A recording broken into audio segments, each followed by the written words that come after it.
It's time for today's face-off on Fox Soul. Challengers Quan LX and Big Angry Adams ready to go blow by blow on those hot topics. Face-off on Fox Soul starts right now.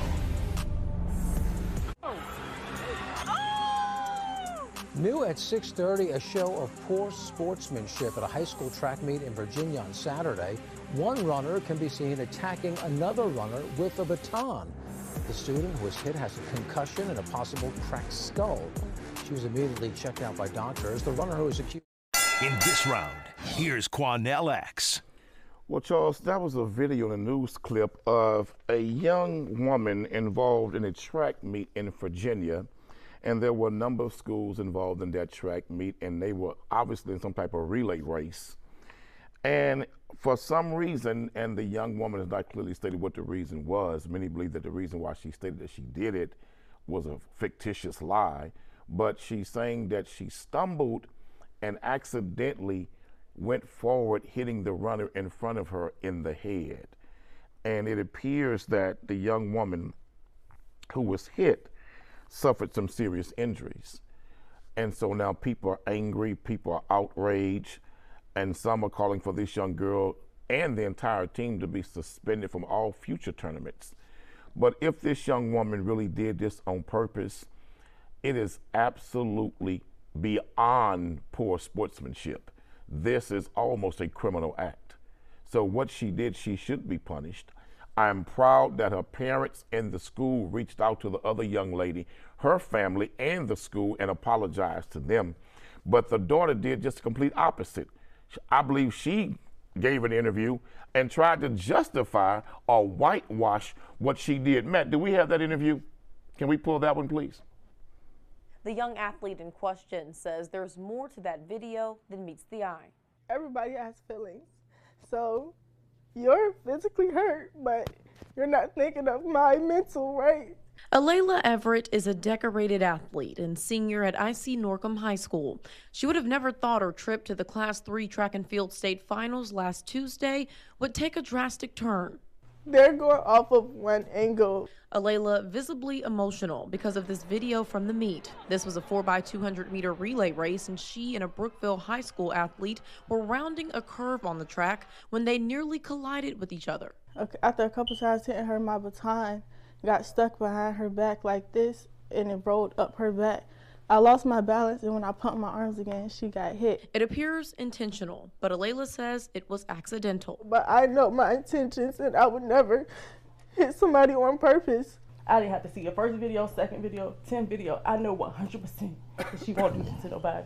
Her parents outraged at the backlash. The IC Norcom relay team was disqualified, a ruling that a local USA track and field official finds questionable. He says a play-by-play look shows that the Brookville athlete was running closely to Alayla.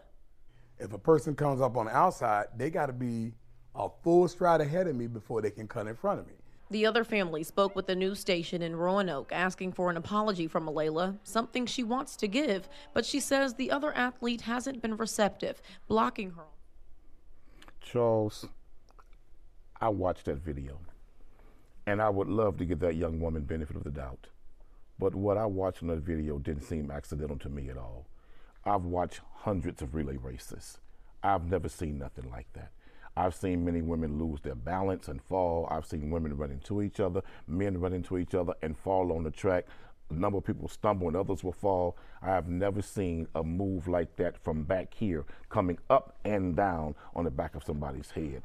And I really think it's sad that even the parents would attempt to help justify and whitewash this young woman's behavior. It's poor sportsmanship to me. You keep bringing us whites in it with the whitewash comment. No, I'm kidding. Look, I think this was awful, and I think from a law enforcement perspective, right, from way back in the day when I did this, when you are looking, or even a lawyer cross-examining someone, when you're looking at a story to determine the credibility of it, right, you look at any evidence you have. Here we have video from 2-3 different angles of the actual encounter, and then you have the statements after the fact. Now, there has been and you talk about the parents, you could tell that these parents are part of the problem, right? They're enablers. They were sitting by and supporting their daughter's story. And if you'll remember the interview, she began it by saying, well, she was physically hurt, but I was. And her whole interview was about the I, about the self, about the ego, right? And she's talking about her pain because people are being critical of her. She had this elaborate story about the baton rolling up the back, but we've seen the video. You can see it. There's no baton rolling up the back. You see her pick her arm up above her head, bring it down, and then bring it down again. And it is, you said it, you suggested it might be, it's absolutely criminal. In fact, in Texas, that would be aggravated assault with a deadly weapon. She struck her hard enough to give her a concussion, and she's trying to make us Well, I disagree with deadly. deadly weapon. I think it's more of assault with bodily injury. But I'm not going to say aggravated assault with a deadly weapon. You don't think a metal baton? It was bad. But, Charles, what concerns me about it, Charles, is that do you know how many parents will know that their child is completely wrong, and instead of holding that child accountable to help develop and build that child's character through a proper and righteous consequence, will try to justify the child's behavior? That's the problem in many schools and athletic programs today. Often it's not the kids that's the problem. It's the parents that become the biggest problem, often in youth sports and school athletics. I was shocked to watch the parents and them talk the way that they did. When every angle that you watch, you can see the girl explaining what she did to the other young woman. It's just totally not the truth. And you would think the parents would hold their daughter accountable more, but I'll tell you what, if she's hoping to get a scholarship one day, she has to know, and the parents have to know. Scouts and recruiters are watching. If that's your character under this type of circumstance, and that's how you rally around your child, and that's the conclusion you all come up with, talking about minimizing the physical damage that young woman she caused, and talking about her mental damage that's happening to her. If that's what you want recruiters and college programs to see, she'll never get a Division I offer, not even a Division II or III offer. I mean, that's the thing. We live in this world that is built around this cult of me, this narcissism that has been writ large by social media. And parents that enabled this nonsense, and this was the state finals. So the girl bashed in the head. It's probably, and not just her, but we're talking a relay race. So her and her three teammates were probably all denied at very least a silver medal on this, right? And it said possibly fractured skull, but it did say a concussion. I think that it's a bad situation, brother. And what bothers me once again, I see this over and over and over again. Even some of these children who have went to schools and committed mass shootings and caused mass injuries to other fellow students, parents try to whitewash the behavior by making their child out to look like a victim. This is pathetic what's going on in this country. We need old school parents to come back in these homes. Because when I was growing up, my grandmama, my auntie, my Aunt Marie, my grandmama would have took off the belt, the broomstick, and a high heel shoe. I did something like that, or my brother did something like that, and whooped us from the track meet all the way home, and might have got another one when we got home. But not today. We don't hold kids accountable. We try to enable and justify inappropriate and bad behavior, and then wonder why one day we wake up and they're in somebody's prison cell. Well, it's the arrogance, too, of the dishonesty. Like, if you remove the investigator and look through it the lens of a criminal defense attorney and just an attorney general, generally, I would tell the parents, if I was giving advice, shut up, be quiet, right? We don't want to make any public statement, because as a juvenile, they can sue you as the parents for her actions, and you can have some civil liability.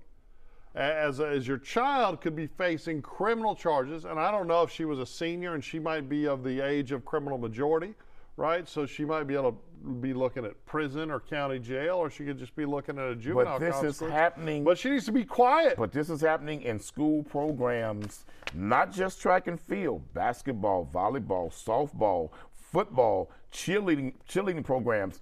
Remember, we just talked about a school event in Dallas where two dads got into it at their cheerleading competition, started a fight, and a mass exodus took place where people were hurt thinking the gunshots had been fired because two dads were having a beef about what was happening in the cheerleading program. I think it was a private event, not It's a pathetic, school, but man. it's still, yes, you see. But it was all schools Well, there. you're though. also seeing student athletes assault referees. Yes. You're seeing coaches Right in get in Texas, fist fights. yes. I mean, you're seeing all of this behavior that I think is charting the course of the decline of American civilization.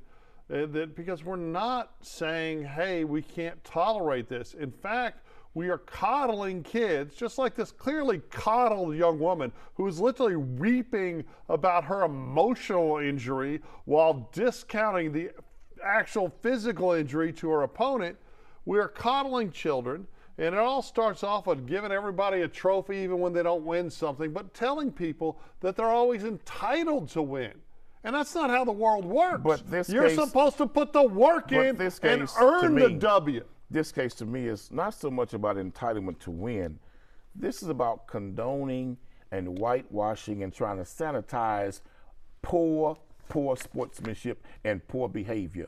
A parent has to understand your child's behavior in school or in any program that's an extension of the school is a reflection on you and your home and how you're raising them.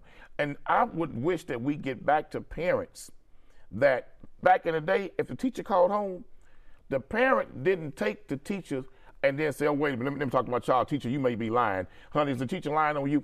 Didn't work like that. The teacher called home, mama hung up and got dead on your backside. And then when you say the teacher not telling the truth, and then the grandmama would say, what? You calling the teacher a lie? No, you're not, and whoop you some more.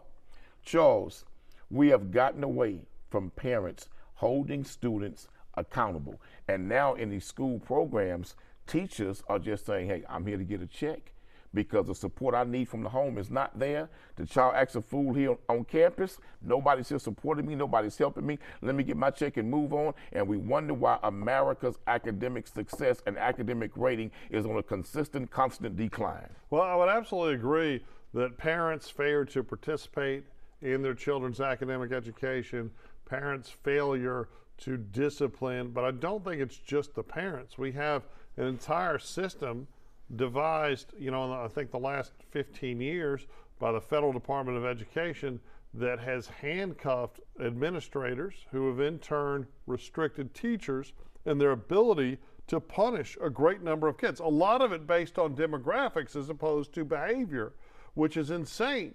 You know, the people we are failing the most. Now, when you say right? based on demographics of the people, what do you mean by that? Okay, so the Obama Because that sounds like some secret code language for, it's not for code some language. racism. I'll tell you, no.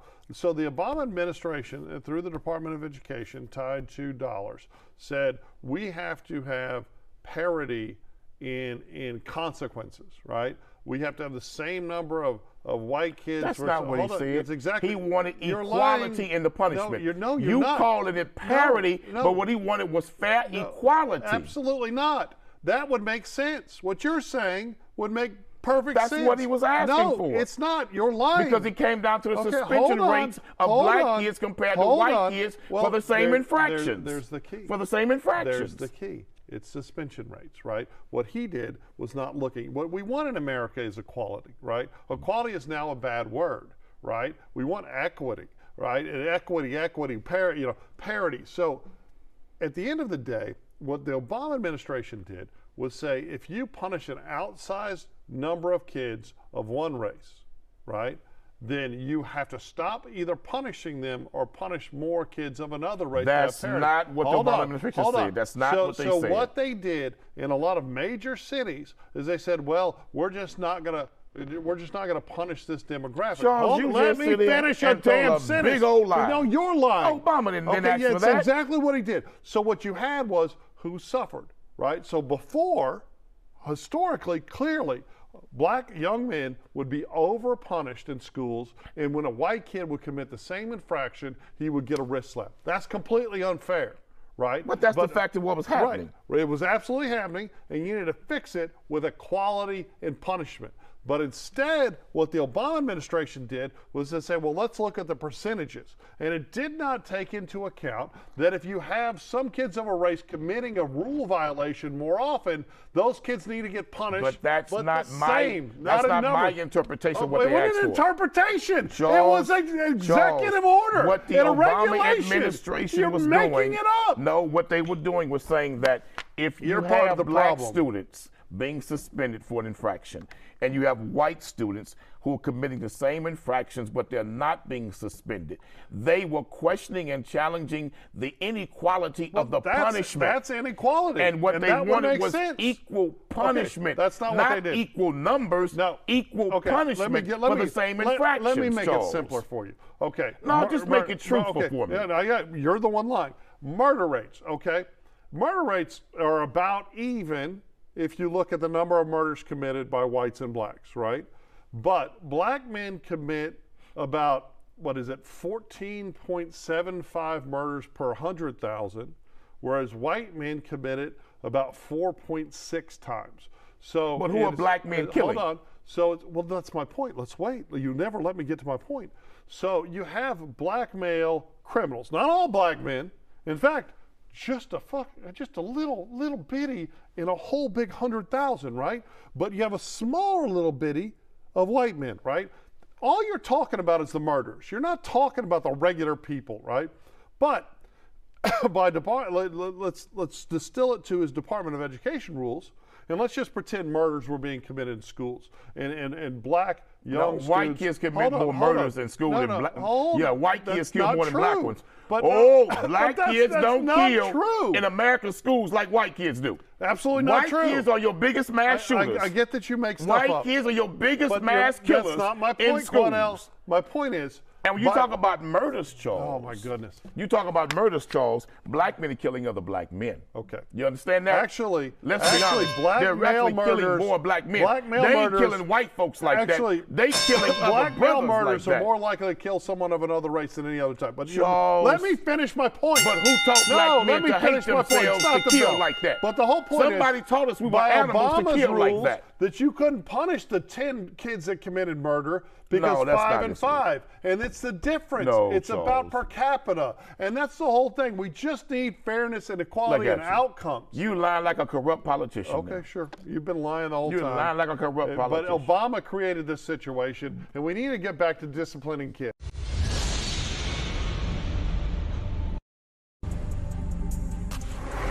Trump now saying he will double tariffs on Canadian aluminum and steel imports. He says it's a response to Ontario, the province of Ontario placing a 25% surcharge on electricity coming into 3 U.S. neighboring states. And joining us now, the Ontario Premier, Doug Ford. Premier Ford, thanks so much for joining us. First of all, what's your reaction when you heard this latest news? It's disappointing because Americans are going to pay more. They only have the capacity, the U.S. only has the capacity of producing 16% of the aluminum they need. Pretty well almost the balance comes over 60% comes from Quebec. So costs are going to go up along with aluminum and steel. There was an unprovoked attack on Canada, on families, on jobs, on businesses. For what reason? The market's speaking loud and clear. In this round, here's Charles Big Angry Adams. So that was the premier of Ontario, which is Canada's largest province. It's basically like the governor of Texas. That's the American equivalent. Bragging to Wolf Blitzer about the tariffs he is putting on Canadian energy being exported to these United States. And of course, the mainstream media is licking it up and going crazy at a fever pace. And what frustrates me the most about this, Quanell, is that if Joe Biden just a few months ago had decided to push back against Canada, which has long charged incredible tariffs on American goods that are brought to Canada, right? It's a complete imbalance. If Joe Biden would have done that, what we would have heard in all the media space was Joe Biden is fighting for the American worker. That would have been force-fed to us. When Trump does it, it's framed as basically the great big Satan is trying to destroy the economy. In fact, the media and Democrats are actively trying and hoping for the American economy to fall apart, right? Because Trump is trying to even out the playing field. Now, I don't agree with all of his tariffs. I think there's some that are a very bad idea. I think he is out there even trying to settle a bunch of personal scores. But here's the real rub. We're talking about energy. America, these United States, shouldn't be importing energy from anyone, right? But Joe Biden, day one, shut down the Keystone Pipeline, has shut down a bunch of pipeline work. There was a New England pipeline that got shut down, and everyone talked about how it's going to impact Massachusetts. But nay, we just want to have this great interconnected world, right, where we want to, every time the climate activists want to come out and start crying about something, the Democrats want to bend the damn knee. Look, Canada, you can beat your chest up in Ontario and say whatever you want, but at the end of the day, we know what's going to happen. But that's right? easy for you to say. The president is going to force his will. You don't live in Minnesota. You don't live in Michigan. You don't live in New York. Okay.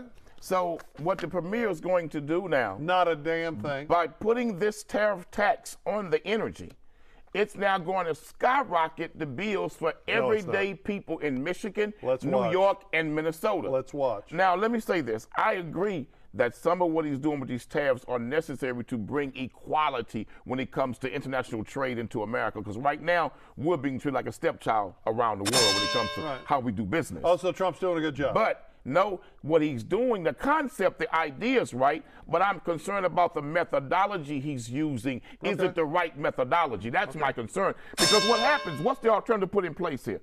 What are we going to do for Michigan, New York, and Minnesota when they raise them damn tariffs and people can't pay light bills now? But that's not going to happen.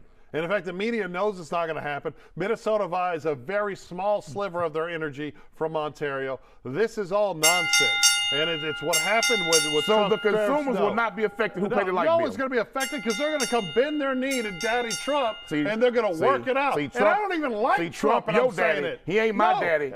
You're the one that voted for him. I'm going to tell you something about white folks. All that bending the knee. The hell with bending the knee. You see how they talk? Bending.